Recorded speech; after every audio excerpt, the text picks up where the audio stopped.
Okay, we're just gonna try that again. I'm gonna put the camera at the other angle so that hopefully it's not as shadowy and you can actually see us a bit better. Okay. That looks better. That's way better. Okay.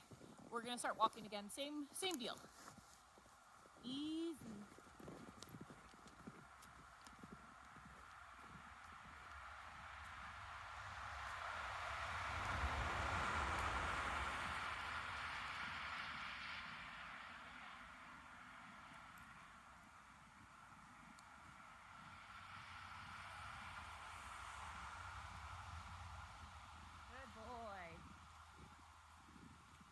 Feeding behind my back again.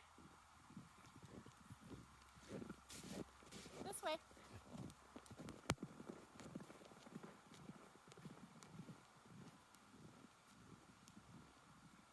Good boy.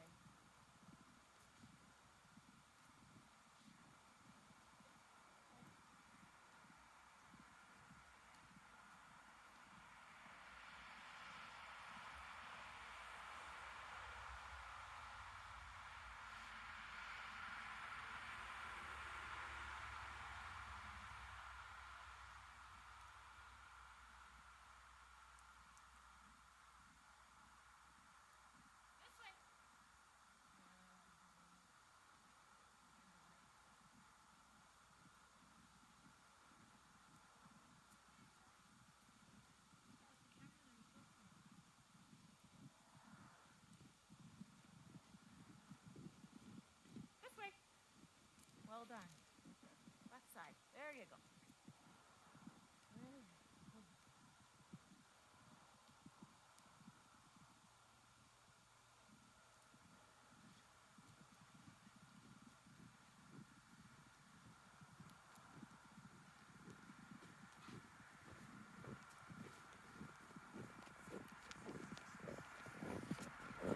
So I'm just showing him, sometimes I'm just showing him there's nothing in my hand. He's really excited about, it's right before dinner, so he's really excited about food right now. So we'll just go a little bit more. So you see when he crosses to the right, I'm just using leash pressure just to pull him back gently.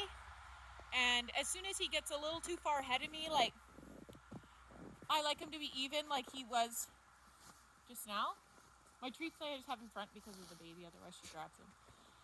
So I like him to be nice and even, like right about, what are you doing? Shoulders even with my thighs here. If he gets to be,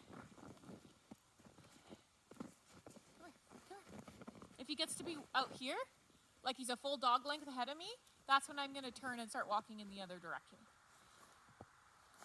That's just to help him. So there's basically a zone of where I want him to be. I don't want him to cross my center line in the front or the back. I want him on my left, and I don't want him more than a dog's length behind or in front of me. So those are the rules that he has to follow. Easy.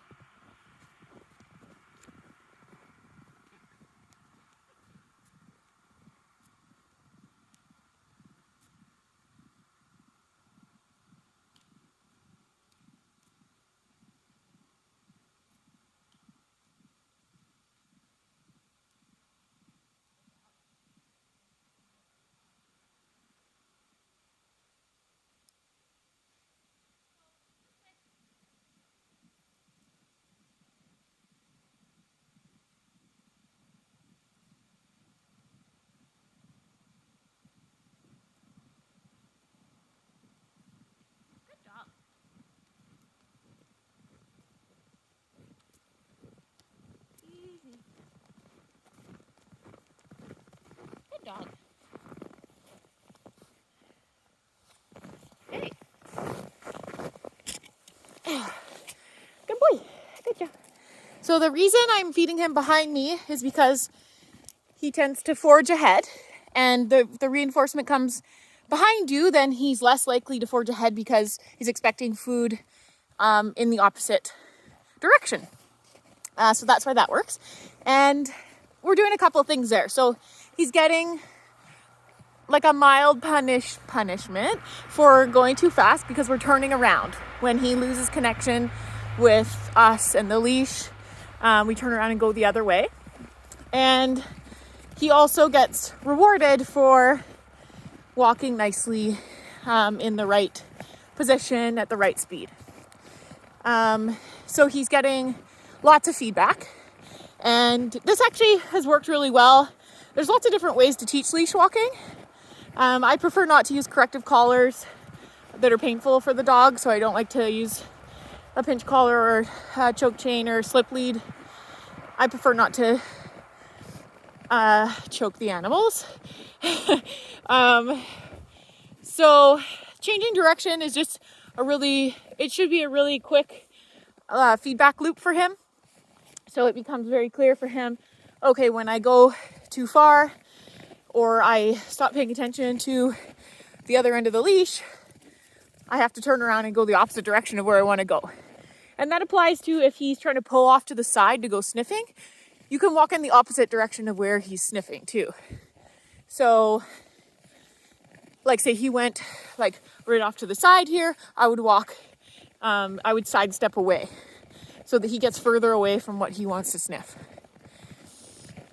And once he's less pulley on leash, you don't have to be as strict, right? But because he's pulling, I like to be pretty strict about where I want them to stand. But once he's a little more reliable at not dragging into the end of the leash, then you can give him, that's why I like to have the 5 or 6 foot leash. You can give him a little more space to sniff and relax a little, and you don't have to worry about him dragging you.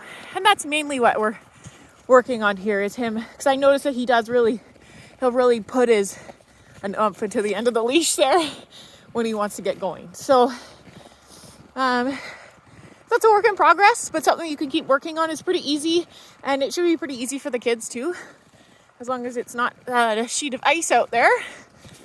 And the springtime will be nice for doing that. He's pretty food motivated, so I wouldn't give up on treats until you have the ideal behavior that you want.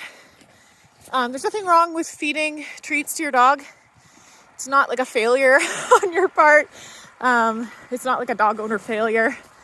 It's useful for your motivation. So, and when you get the behavior that you want, then you can start to decrease the amount of treats that he's getting to nothing if you want. But I don't advise taking food completely off the table until you've got the behavior that you're looking for, and then you can start to peter it out.